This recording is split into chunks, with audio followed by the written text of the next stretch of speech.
ఓం నమో భగవతే శ్రీ రమణాయ. ఓం శ్రీ దక్షిణామూర్తయే నమ. ఓం శ్రీ గురుభ్యో నమ.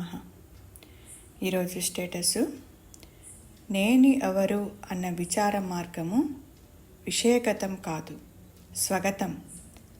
అది వరులు చెప్పి చూపేది, చూపగలిగినది కాదు. సాధకుడు మనస్సును సుస్థిరం చేస్తే చాలు అని ఇక్కడ భగవాన్ అంటున్నారు. నేనెవరన్న విచార మార్గంలో నిత్యమైంది ఏంటి, ఏది అనిత్యమైంది అని ప్రశ్నిస్తూ తనలో తానే విచారణ చేసుకుంటూ కొనసాగిస్తాడు. ముందుగా ఈ ప్రపంచంలోని వస్తువులను గూర్చి మొదలుపెట్టి ఆ తర్వాత జీవులను, వ్యక్తులను కలుపుకొని పోతూ చివరికి తన శరీరం కూడా పరిగణలోనికి తీసుకుంటూ ఇవన్నీ అనిత్యమైనవి అని గ్రహిస్తాడు. అప్పుడు ఈశ్వర కృప చేత నేను అనేది విచారింపబడుతుంది. విచారణ చేసినప్పుడు అవన్నీ తలంపులే అని అర్థమవుతుంది. ఎందుకంటే తలంపు ఏంటి అని విచారణ చూస్తే నాకు అక్కడ ఏమీ ఉండదు.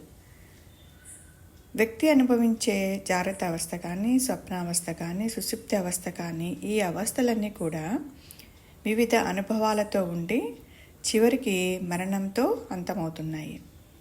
ఇది ఎలా నిత్యమవుతుంది? ఇది అనిత్యమే కదా అని అక్కడ గుర్తిస్తాడు.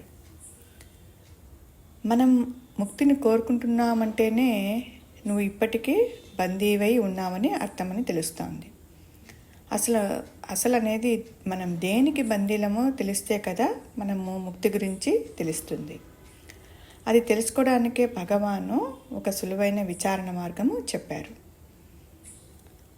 మనం లౌకిక విషయాల్లో విచారణ చేసుకుంటాం, కానీ అవసరమైన ఈ ఆధ్యాత్మిక సాధనలో మాత్రము దానిని వదిలేస్తున్నాము.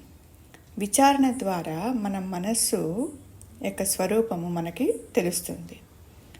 అసలు ఉనికే లేని అహంభావన మనని బంధించి ఉంచిందని అప్పుడు మనకి అర్థమవుతుంది. నేను ఆత్మనన్న సత్యానికి బదులు దేహాన్ని అన్న అహంభావన చేరటమే మన యొక్క బందీకి కారణమవుతోంది. ఆత్మభావనతో అనంతంగా ఉండాల్సిన అహం నామరూప భావన వల్ల అక్కడ పరిధి ఏర్పరచుకొని అహంకారంగా మారుతూ ఉంది. అదే మన ఆత్మజ్ఞానానికి అడ్డుగా ఉంది. ముక్తస్థితి అనేది నిరంతరం మనలోనే ఉన్నదే, అది కొత్తగా వచ్చేది కాదు అని గురువుగారు చెప్తూ ఉంటారు. ముక్తి అనేది కొత్తగా వచ్చి చేరేది కూడా కాదు. భగవాన్ చూపిన విచారణ మార్గం కూడా మనం కొత్తగా నేర్చుకోవాల్సింది కాదు. అది మనస్సుకు ఉన్న గుణమే. మనలో ఆ గమనింపు అనే లక్షణంగా విచారణ నిరంతరం సాగుతూనే ఉంది. దాన్ని గుర్తిస్తే చాలు. మనలో ఉనికే ఆత్మగాను, దాని గమనింపు యొక్క గుణమే విచారణగాను ఉంది. ఈ రెండిటిని మనం కొత్తగా అక్కర్లేదనమాట. అది తెలుసుకుంటే చాలు. మనం నిత్యం ఆనంద స్వరూపులుగా ఉండాలని అనుకుంటాము. బాహ్య వస్తువుల నుండి సంతోషం లభిస్తుందన్న భ్రమలో పడి మనము ఆనందాన్ని దూరం చేసుకుంటున్నాము. మనం సంతోషాన్ని, బాధను పట్టించుకుంటున్నాం, కానీ వాటిని అనుభవించేది ఎవరని అక్కడ మనము గమనించడం లేదు. అక్కడ ఇప్పుడు సపోజ్ మనకి భవంతిలో అంటే ఒక భవనంలో ఉన్నానని చెప్పినా, ఒక గుడిసెలో ఉన్నానని చెప్పినా వాటితో సంబంధం లేని నువ్వు ఒకటివి ఉన్నావనే కదా అక్కడ అర్థము. అలాగే సంతోషంగా ఉన్నా కూడా, దుఃఖంలో ఉన్నా కూడా వాటితో నిమిత్తం లేని ఒక స్వరూపం ఒకటి ఉంటుంది కదా. మనం ఉంటున్నట్లు మనకు తెలుస్తూ ఉంది. ఆ తెలిసేది ఏమిటో, అది ఎక్కడ ఉంది, ఎలా ఉంది అని మనకు అది తెలియటం లేదు. మనం దేహంగానే తెలుస్తున్నాము. ఈ దేహంతో సంబంధం లేకుండా కూడా తెలిసే ఒకటి ఉనికది ఒకటనేది మనలో ఉంది. నువ్వు మాత్రం అక్కడ నువ్వు నిరంతరము అంటే నీ శరీరానికే పరిమితమయ్యి దాన్నే నువ్వు అంటిపెట్టుకొని ఉంటున్నావు. అంతకుమించి నీ శరీరంతో సహా అంటే నీ దేహంతో సహా ఏది నిరంతరం నిన్ను అంటుపెట్టుకొని ఉండటం లేదు. అంటే శిశువుగా ఉన్న దేహము, బాల్యంలో ఉన్న దేహము, వృద్ధాప్యంలో ఉన్న దేహము అవన్నీ వేరువేరుగా ఉంటున్నాయి. ఈ దశల అన్నింటిలోనూ కూడా నీ రూపం మారుతున్నా కూడా మారని నువ్వు ఒకడివి అలానే ఉన్నావు. ఆ మారని నువ్వే అసలు నువ్వు. ఆ స్వరూపం మనకు తెలియాలంటే బాహ్య దృష్టి తగ్గాలి. అంటే మన జీవన అవసరాలు ఏమిటి, అనవసరాలు ఏమిటో గుర్తించి వాటి వెంపట్లాట తగ్గించుకోవాలి. చూడండి, చంటి పిల్లవాడు పెరిగే కొద్దీ తన అవయవాల గురించి ప్రత్యేకంగా వాడు నేర్చుకోవాల్సిన అవసరం లేదు. అవంతకవే తెలియబడతాయి. ఆత్మజ్ఞానం కూడా అంచెలంచెలుగా అంతే తెలియబడుతుంది. అది కేవలం మన ప్రయత్నంతో మాత్రమే తెలుసుకునేది కాదు. బావి కోసము గుంట తవ్వడం మన పని అయితే, భూమిలో ఉన్న నీళ్లు వాటంతటా అవే బయటికి వస్తాయి. కిటికీ తెరిచి ఉంచితే బయట వీచే గాలి మన ఇంటిలోకి కూడా వస్తుంది కదా. మనం ఏమన్నా గాలిని మనం అక్కడ ఆహ్వానిస్తున్నామా? లేదు కదా. అలాగే అపేక్ష లేని సాధన మనకి ఫలాన్ని ఇస్తుంది.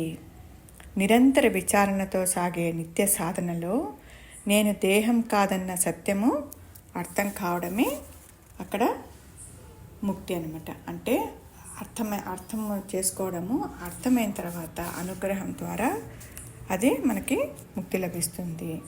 అంతే తప్ప ఇక్కడ జీవుడు సాధించేది కానే కాదు. ఓం శ్రీ గురుభ్యో నమః.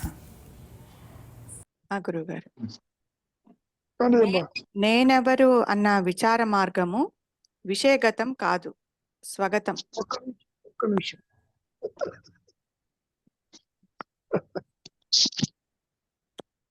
విషయగతము కాదంటే అర్థం ఏంటి? తేరాలిగా. అంటే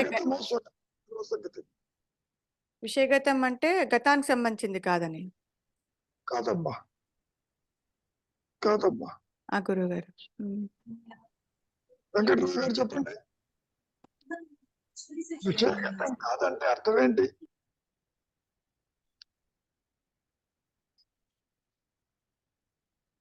వింటున్నారా వెంకటరావు గారు? ఆత్మ విచారము విషయగతం కాదు అంటే అర్థం ఏంటి?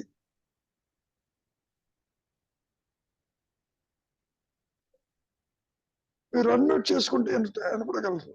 అంటే అన్యులకు సంబంధించింది కాదా? కాదమ్మా.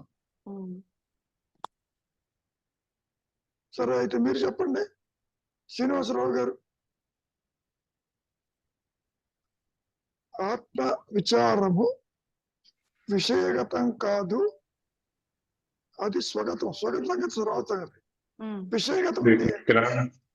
It cannot be understood externally. It cannot be objectified. It itself is a subject. కాదండి, విషయగతము అంటే అది కాదు. మనస్సుకి ఇంద్రియ విషయాలు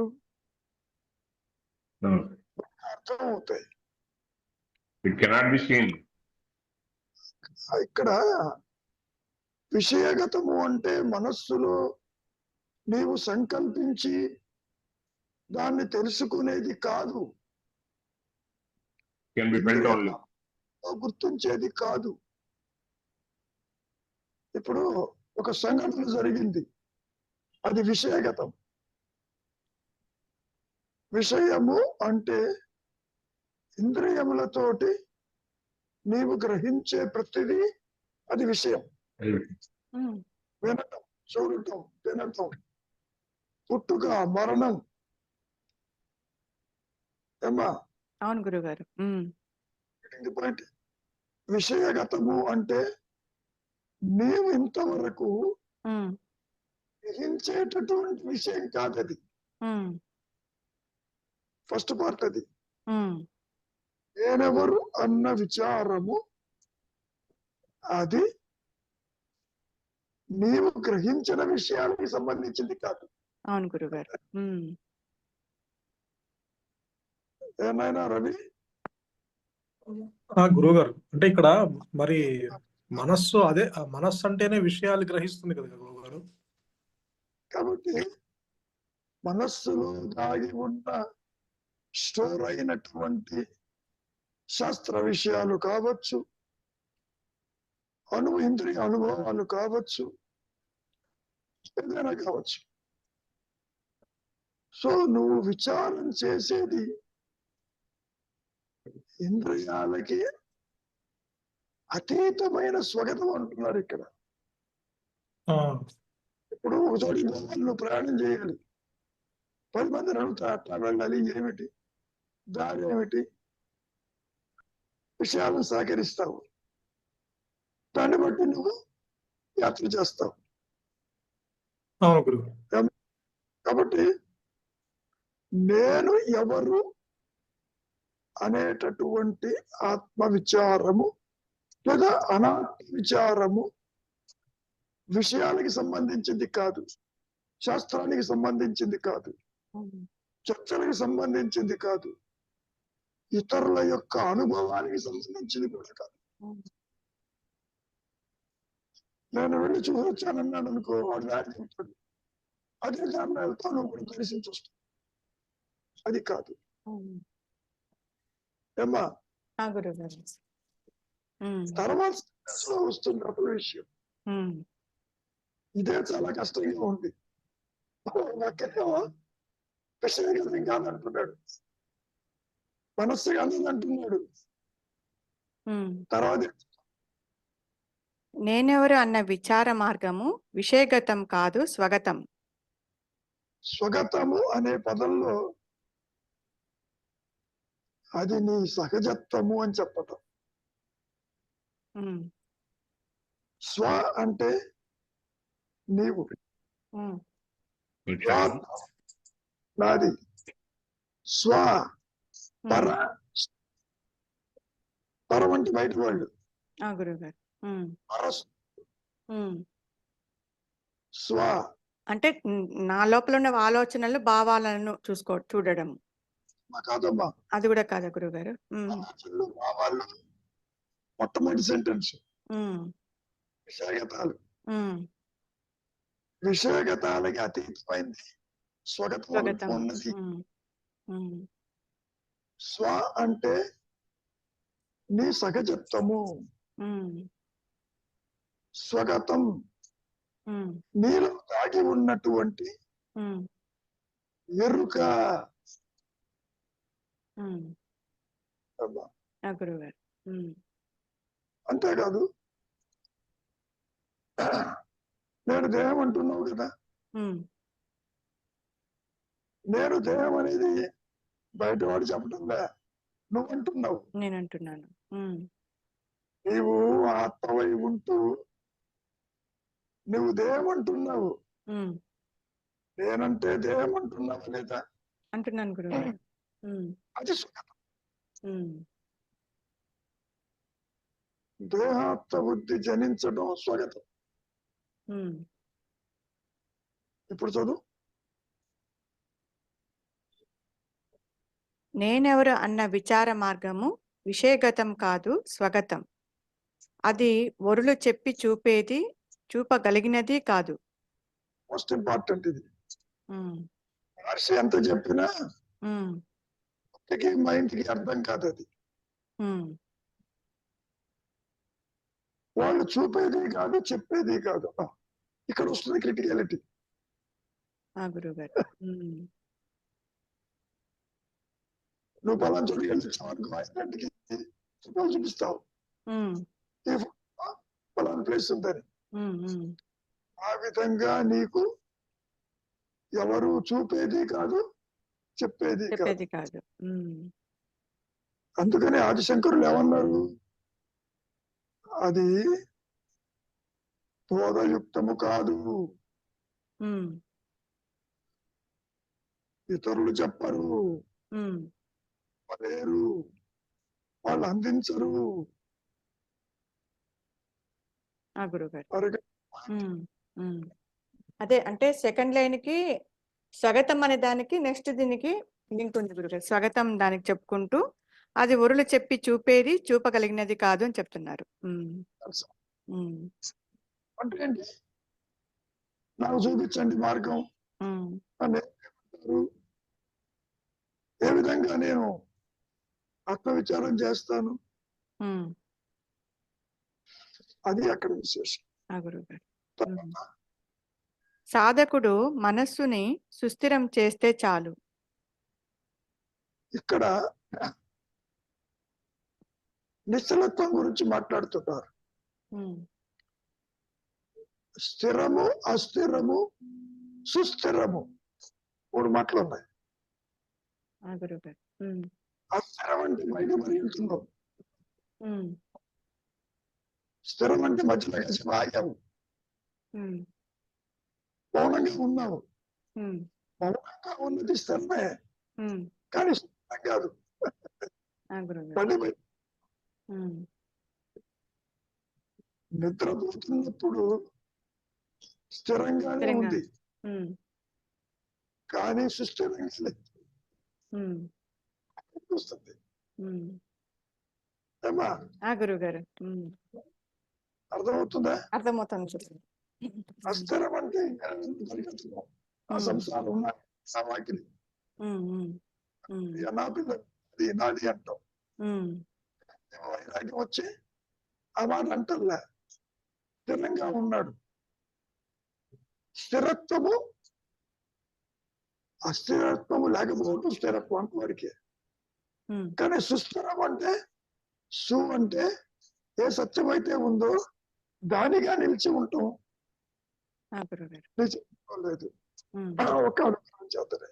ఉమ్. ఏమ్మా?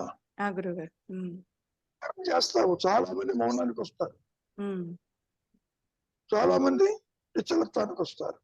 ఉమ్. పాఠకులు ఎందరో ఆలోచన లేకుండా అలాగే కూర్చుంటారు, సంకల్పాలు ఉండవు. ఉమ్, కానీ ఉమ్. అహంకారాన్ని పట్టుకుని ఆలోచన లేకుండా ఉంటారు. అక్కడ వస్తుంది సమస్య. ఆ నేను గురుగారు. స్థిరంగా ఉన్నాను, ఉమ్, రోజు ప్రాణాయామం చేస్తాను, ఉమ్. కానీ నాకు ఆత్మ ప్రకాశం కావటం లేదు. స్థిరంగానే ఉన్నాడు. ఉమ్. ఆ, ఏమ్మా?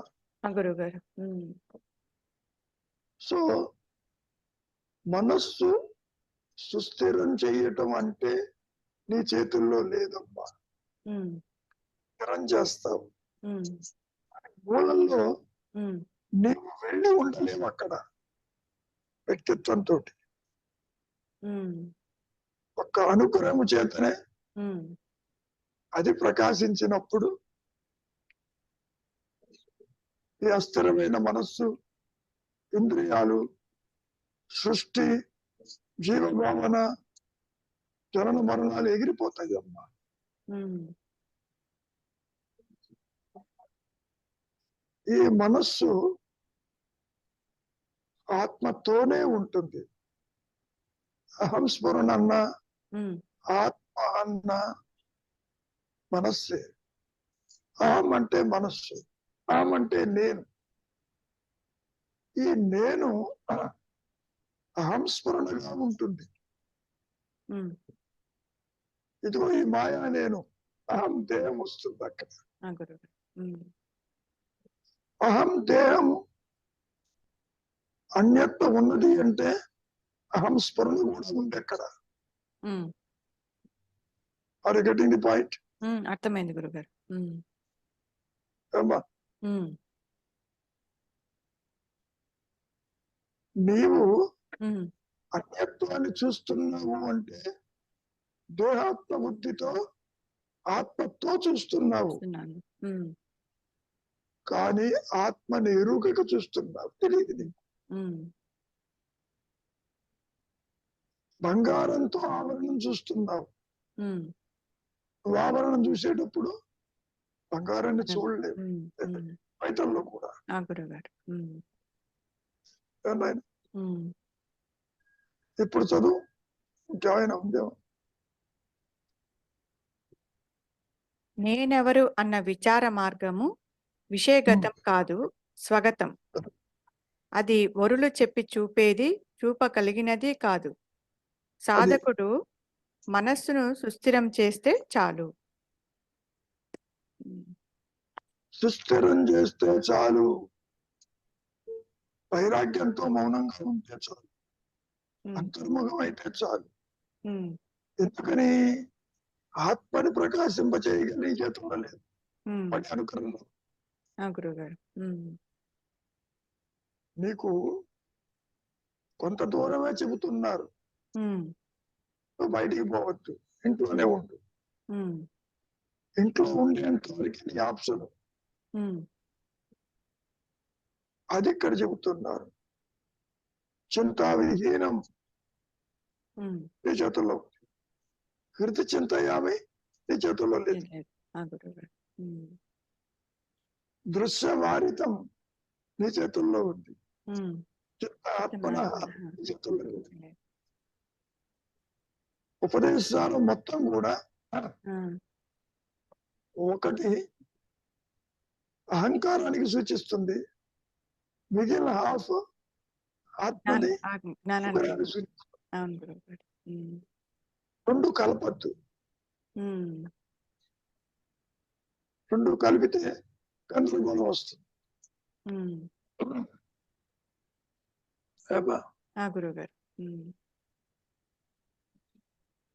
ఇప్పుడు చదువు ఇంకేమైనా ఉందా?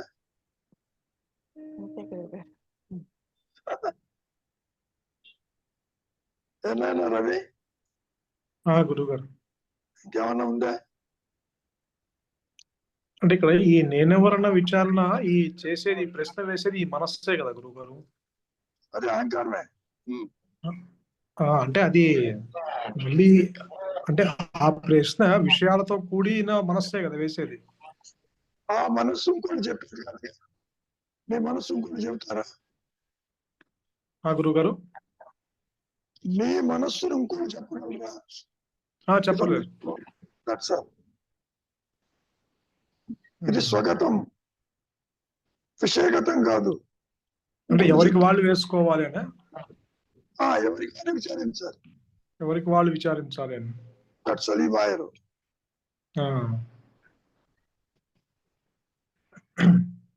చెప్పు నాయన. ఇంకేమైనా అంటే అక్కడ ఈ అంటే ఇక్కడ ఏమంటారు, నేనెవరు అన్న విచార మార్గము విషయగతం కాదు అంటున్నప్పుడు, అంటే బట్ అది విషయాలతో కూడుకున్న మనస్సే మళ్ళీ ఆ ప్రశ్న వేస్తుంది కదా, మళ్ళీ అది విషయగతం కాకపోవటం ఏంటి అని. అంటే విషయాలు జరిగిపోవద్దని అది వేసుకున్నప్పుడు మూలం వైపుకి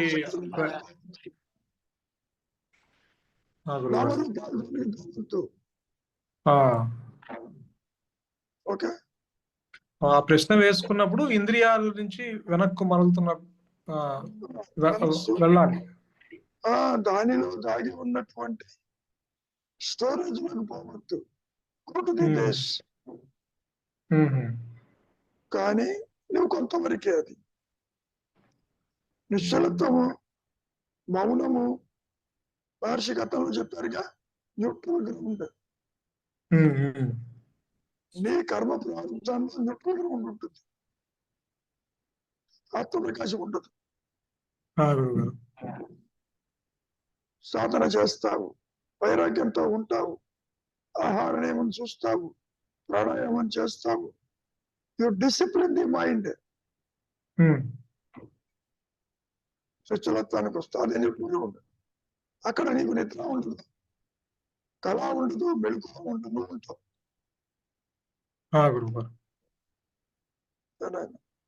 అంటే అసలు ఈ భగవాను ఇప్పుడు నేనెవరన్న విచారణ అనేది, అది ఇప్పుడు ఒక్క సందర్భంలో ఏమంటారంటే, అది ప్రశ్న వేసుకుంటాం కాదు, ఆ మూల స్థానంలో అక్కడ ఉండిపోవాలి అంటారు. అది అలా, అది అసలు ఆ మార్గం ఎట్లా గురుగారు? అది మార్గమే లేదు. ఎంతకాలమైనా పట్టునే ఆలోచన లేకుండా అన్ని చింతన లేకుండా చింత విహీనంగా ఉండు, అది పాయింట్. అనుగ్రహం చేత హృదయ చింతయ్యామి, జ్ఞాన వృత్తి చేత ఆత్మనే ఉన్నానని అది ప్రకాశించినప్పుడే నీ స్వరూపంగా అది తెలుస్తుంది. అట్లా ఉపదేశ సారం అంతా కూడా ఫస్ట్ హాఫ్ ఏమో అహంకారానికి, సెకండ్ హాఫ్ ఏమో ఈ రెండు ఒకటే.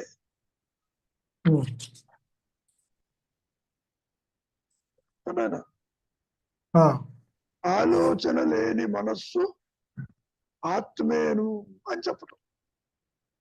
ఓకే, ఆలోచన లేకపోవటం నీ చేతుల్లో ఉంది కదా. ఆత్మ ప్రకాశం హయ్యర్ పవర్ లో ఉంది.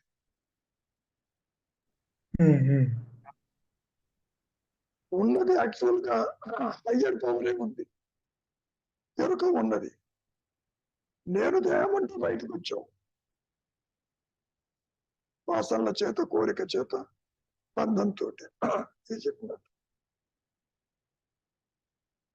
గురుగారు ఇది అంటే ఇక్కడ ఒక భక్తుడు ఇట్లా అడుగుతాడు గురుగారు, ఈ అంటే ఇప్పుడు నేను ప్రశ్నించుకుంటూ ఉన్నప్పుడు అక్కడ నాకేమి సమాధానం రాదు, ఆ స్థితిలోనే ఉండటమేనా అభ్యాసం అంటే అప్పుడు ఇట్లా చెప్తారు, సాధారణంగా అందరూ చేసే పొరపాటు ఇదే, ఆత్మాన్వేషణని ఎంతో చిత్తశుద్ధితో కొనసాగిస్తే నేను అనే భావం మాయమైపోతుంది అంటారు ఇక్కడ. అంటే నీ ఎప్పుడు అనుకున్నది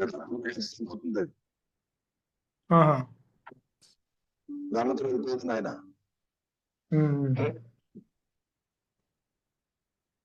చీకటి దాని పోతుందా? పోదు గురువు గారు. పోతుందా? భయప్రాంతంలో పాము తాడు ప్రకాశంతోనే చెప్పినట్టు. ఓకే, అది అవును. అంటే అది తనకు దానిగా ప్రకటించుకున్నప్పుడు మాత్రమే అందుకని అనుగ్రహం చేతన్నారు. నువ్వు ద్వైతాల్లో తీసుకున్న అనుగ్రహం అంటే ఏదో బయట నుంచి వస్తుంది అనుకుంటావు, కానీ లోపలే ఉంది. అనాత్మ విచారము స్వగతమే, ఆత్మ ప్రకాశము స్వగతమే, లోపలే ఉంది. గురువు నీ యొక్క రోల్ ఎంతవరకు చింతావిహీనం అంతవరకు, నీ రోల్ ఎంతవరకు అంతర్ముఖం, నీ రోల్ ఎంతవరకు వైరాగ్యం వరకు అంతవరకు.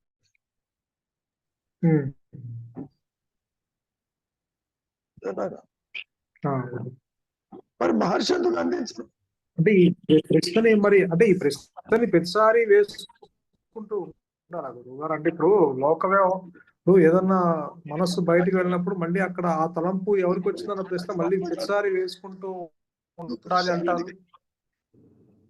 నేను ఒక ఆలోచన బాధించినప్పుడు ఎవరికైనా వేసుకో, అప్పుడు ప్రతిసారి ఎందుకు? గురువు గారు అవును, ఆలోచన వస్తుంది కదా. అవునవును, నువ్వు ఆలోచనల వెంట పరిగెడుతున్నావు కదా, స్పందన ప్రతిస్పందన ఉంది కదా. అవును, కొన్ని ఆలోచనలు బంధిస్తున్నాయి కదా, కొన్ని ఆలోచనలు పెడుతున్నావు కదా, కొన్ని ఆలోచనలు సంతోషాన్ని వెళ్ళింది కదా. ఈ వేరియేషన్స్ ఉన్నాయిగా.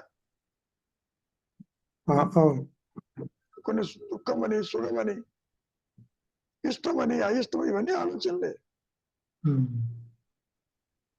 ఏమైనా గురువు గారు అంటే ఇక్కడ యాక్చువల్ గా అసలు ఈ నేనవర్ణ విచారణ అనేది భగవాన్ చెప్తున్నది దాంట్లో ఏదైతే మొదటి ఆలోచన ఉందో దాన్ని విడవకుండా పట్టుకో అంటున్నారు. అది పట్టుకోలేం కదా.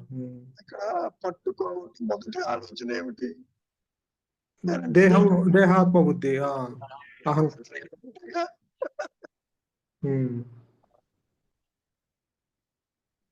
నేను నాది దేహం అనేవాడు ఉంటేగా. గురువు గారు మాయావి, లోయర్ సెల్ఫ్, పిశాచము ఆర్టిఫిషియల్ సెల్ఫ్ అన్నట్టుగా. అదే మరి అంటే ఒక్కో సందర్భంలో దాన్ని విడవకుండా పట్టుకొని ప్రశ్నించు అంటారు. అదేమిటో ప్రశ్నించు అంటారు.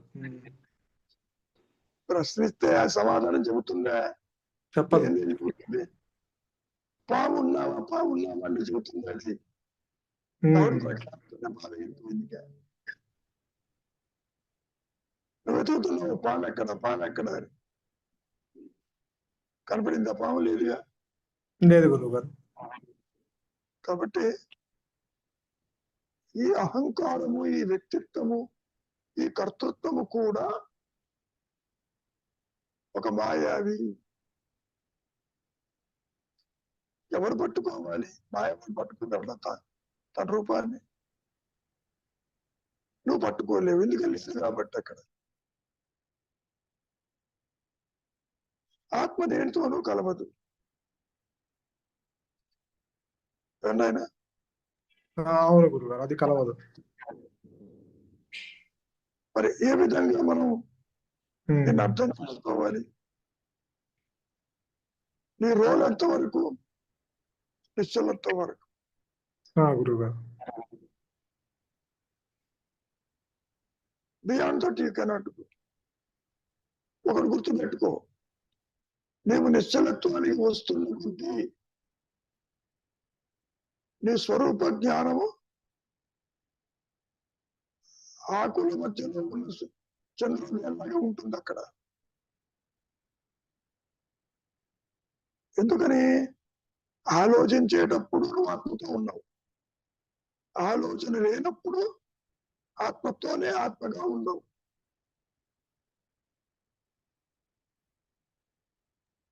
గురుగారు. ఈ డిఫరెన్స్ ఏమిటి? ఆలోచిస్తుంటే అన్యత్వము, ఆలోచన లేకపోతే ఏకత్వము. ఆత్మకి ఉండి స్పెషాలిటీ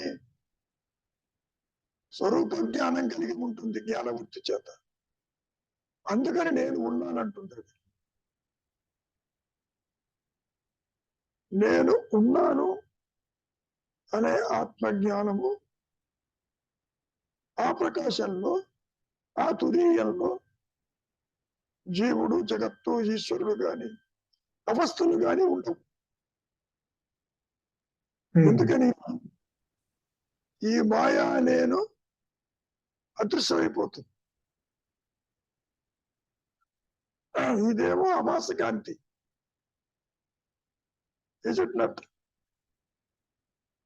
అవును గురువు గారు. పూర్ణకాంతి.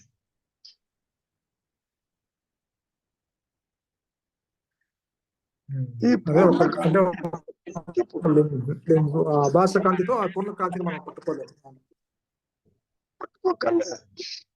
అనిపిస్తే చాలు.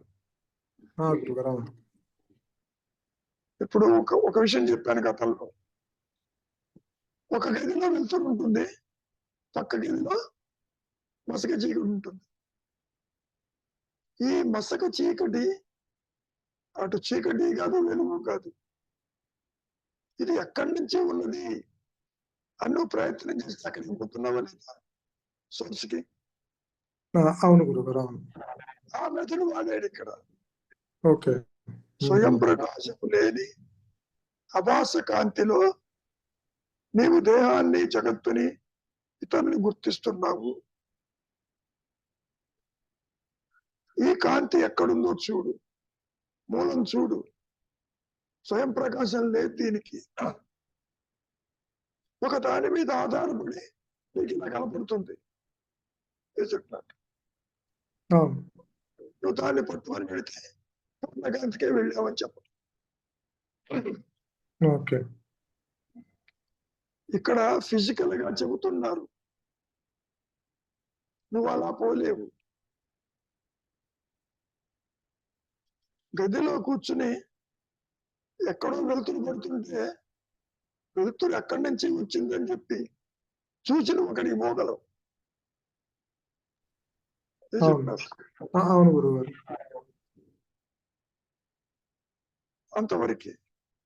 కానీ అనుకరము చేతనే అది ప్రకాశిస్తుంది.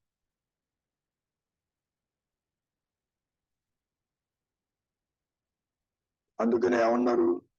సాధన లేదు, సాధన చేసేవాళ్ళు లేడు. ఎందుకని? ఆత్మప్రకాశంలో జీవుడు ఎక్కడ, జగత్ ఎక్కడ, ఈశ్వరుడు ఎక్కడ? మొత్తం ఎగిరిపోయిందిగా ఏనాయనా. అవును గురువు గారు.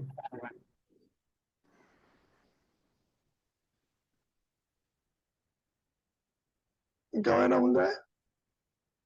ఇంకేం లేదు గురువు గారు. ఏమీ లేకపోయినా నువ్వు ఉన్నావుగా, చెప్పు.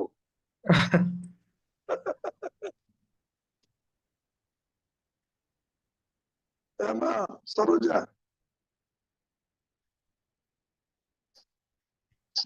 గురువు గారు, అది ఇక్కడ ఒకటి అన్నారు, ఆలోచన లేనప్పుడు ఆత్మతోనే, ఉన్నప్పుడు ఆత్మతోనే అన్నారు. అంటే ఆలోచన ఉన్నప్పుడు అన్యంగా చూస్తూ ఉంటుంది మనస్సు, ఆలోచన లేనప్పుడు తనలో తానుగా ఉంటుంది. ఎప్పుడు తనలో తానే ఉంటుంది. ఆ తెర మీద బొమ్మ పడినా పడకపోయినా తెరకే ఇబ్బంది లేదు. గురుగారు. నీవు ఆలోచన లేనంత మాత్రాన ఆత్మ ప్రకాశించదు. గురువు గారు, అంటే అక్కడ నిశ్చల స్థితిలో ఉన్నట్టే. నిశ్చలము, చంచలము, స్థిరము, అస్థిరము అనే పదాలు మనస్సుకు సంబంధించి. గురువు గారు, దీంతో సంబంధం లేకుండా ఆత్మ ఉంటుంది. అవును అవును గురువు గారు. ఆత్మ అంటే తెరమ్మ. గురువు గారు, తెర మీద నీవు బొమ్మలు పడినా పడకపోయినా తెరకే ఇబ్బంది లేదుగా. అవును. బొమ్మ పడితే తెర కనపడదని, బొమ్మలు పడకపోతే తెర కనపడుతుందని నువ్వు అనుకుంటావు, అంతవరకే. అది నా ఆలోచన. అది దట్స్ ఆల్. ఏమ్మా? గురువు గారు, అంటే అక్కడ మనస్సుని స్వాధీనం చేసుకోవాలి, అంటే ఆలోచన లేకుండా ఉండాలి, అంతవరకే నేను. గురువు గారు. అదే చింతా విహీనం, గురువు గారు. మౌనం, అంతర్ముఖం.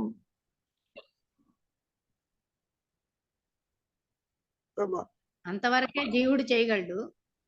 తర్వాత అనుగ్రహం చేత అది కూడా నీ ప్రోగ్రామ్ లో ఉంటేనే,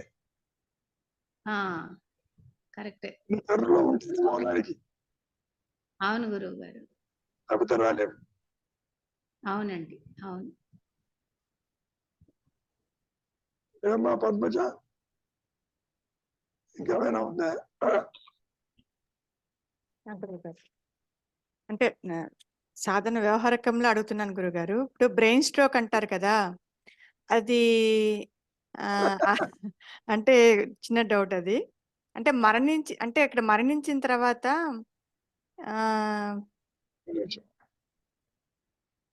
అక్కడ మనసు ముందు పోతుందా గురుగారు? అంటే గురుగారు, ఈ దేహాత్మ బుద్ధి గల జీవుడు వీడు అంటే అనుకుంటున్నాడు కాబట్టి మరణించడు, కానీ వ్యవహారిక భాషలో చెప్తున్నాను గురుగారు, ద్వైతంలో చెప్తున్నాను.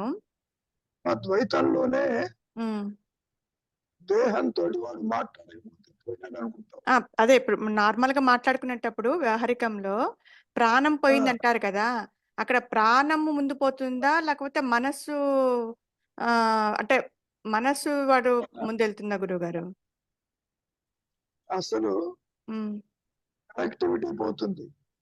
చిచ్చన గ్రంథి జగత్తముతోటి చిత్త గ్రంథి తెగిపోతుంది. అప్పుడు you are not conscious of body. గురువు గారు, అదే అనుక్షణము మరణించటం. గురువు గారు, మరణమే కదా. అదే నాకు అదే తాత్కాలిక మరణం అంటారు కదా, అది ఎందుకని? ఈ కాన్షియస్ ఆఫ్ ది బాడీ లేదు అక్కడ, కాన్షియస్ ఆఫ్ ది మైండ్ లేదు, స్థూల సూక్ష్మ దేహాలతో కనెక్టివిటీ లేదు. అవును అవును. అంతవరకే. గురువు గారు. కానీ ఈ అహంకారము, ఈ వ్యక్తిత్వము కష్టం కాదు. భగవద్గీతలో 2వ చాప్టర్ అయితే చెబుతాడు మహర్షి, చొక్కాలు మార్చుకుంటుంది, అది శాశ్వతంగా ఉంటుంది. అంటే మనం మాట్లాడుకునేటప్పుడు ప్రాణం పోయిందంటారు, కానీ నిజంగా చూస్తే మనస్సు ముందు పోయిందంటారు, మనస్సు వెళ్తుందంటారు. ఎక్కడికి పోదమ్మా, అదే పోదు అంటే ఆ కనెక్టివిటీ పోతుంది. అది ఇప్పుడు నిద్రపోతున్నావు, నిద్రపోయినప్పుడు దేహంతో మనస్సు జగత్తుకి కనెక్టివిటీ పోయింది. అదే అదే. It is temporary death. Okay, permanent death కూడా అలాగే ఉంటుంది. అదే అదే గురువు. ఇక్కడ తిరిగి వెనక్కి వస్తావు, మళ్ళీ ఇంకో దేహం ఎక్కడ పడుతుంది తీసుకెళ్తావు. ఇప్పుడు తెచ్చుకున్న ప్రార్థన అయిపోతుంది, ప్రార్థన ఉంటే నాకు తిరిగి వస్తావు, లేకపోతే రావు. ఎంత మాయలో చెప్పుకునే కొన్ని సిద్ధాంతాలు. గురువు గారు. ప్రాణము కూడా జడమేను. ప్రాణం కూడా జడమే అంటారు.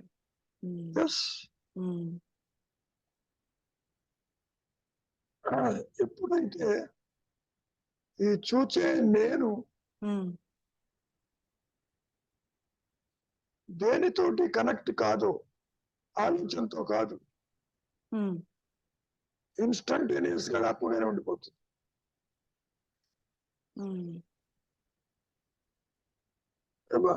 గురువు గారు. ఆత్మస్థితి కొత్త తల్లి, ఇది ఎప్పుడూ ఉండేదేనే. అందుకనే రియలైజేషన్ ఈజ్ రెడిక్యులస్ అన్నాడు. దేహాత్మ ఉద్యమం లేదు, ఎవరికి రియలైజేషన్. నేను ఉన్నానని చెప్పేదానికే realisation. It is already realised అన్నాడు. గురువు గారు. అందుకే దాన్ని నిద్రతో పోలుస్తున్నారేమో, నిద్ర నీకు అర్థం అవటానికి. నిద్రలో ఉన్నది ఆత్మస్థితి, కానీ నీకు తెలియదు. మళ్ళీ జాగ్రత్తకి రావాలి. అహంకారం తల ఎత్తాలి, స్వరూప జ్ఞానం అనుగ్రహంతో ప్రకాశించాలి, ఇది అదృష్టం కావాలి. అట్లా ఆ మెకానిక్ ఇక్కడ జరుగుతుంది, ఇతరులు జరగదు.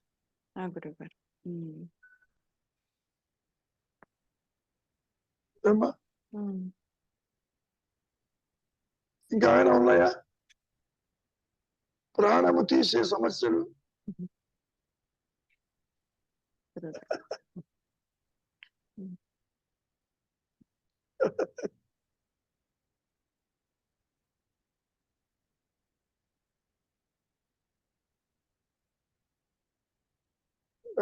రవి, గురువు గారు, ఇంకేమన్నా ఉందా? అంటే అంటే ఆత్మ తప్పించి మిగతాది ఏదైనా సరే అన్ని జడ పదార్థాలే కదా గురువు గారు.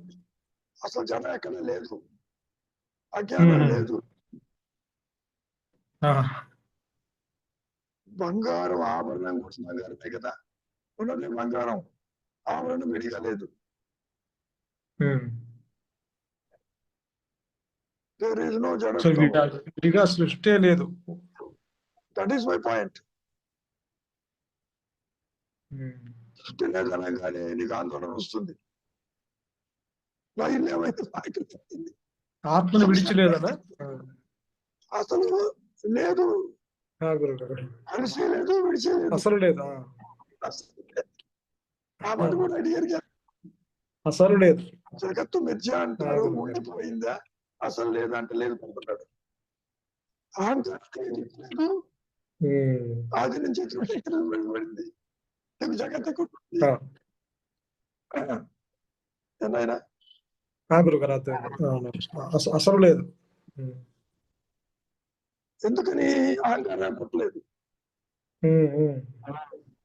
అహంకారం పుడితే నువ్వు దేహము జగత్తు సంసారము బంధము గురించి ప్రశ్న వచ్చేది. సో జీవుడే పుట్టలేదు. జీవుడు పుడితే ప్రారంధము ప్రాణము ఇవన్నీ మాట్లాడుకోవాలి. అడుకోవాలి. అసలు జీవుడే ప్రశ్నార్థకం. జీవుడే లేనప్పుడు ఇంకా ప్రారంధం ఎక్కడ, ప్రాణం ఎక్కడ? పాయింట్. నువ్వు ఉన్నది కాబట్టి కష్టాల్లో కూడిపోయినావు. నా గురు నువ్వు ఆత్మగా ఉంటే ఏ కష్టం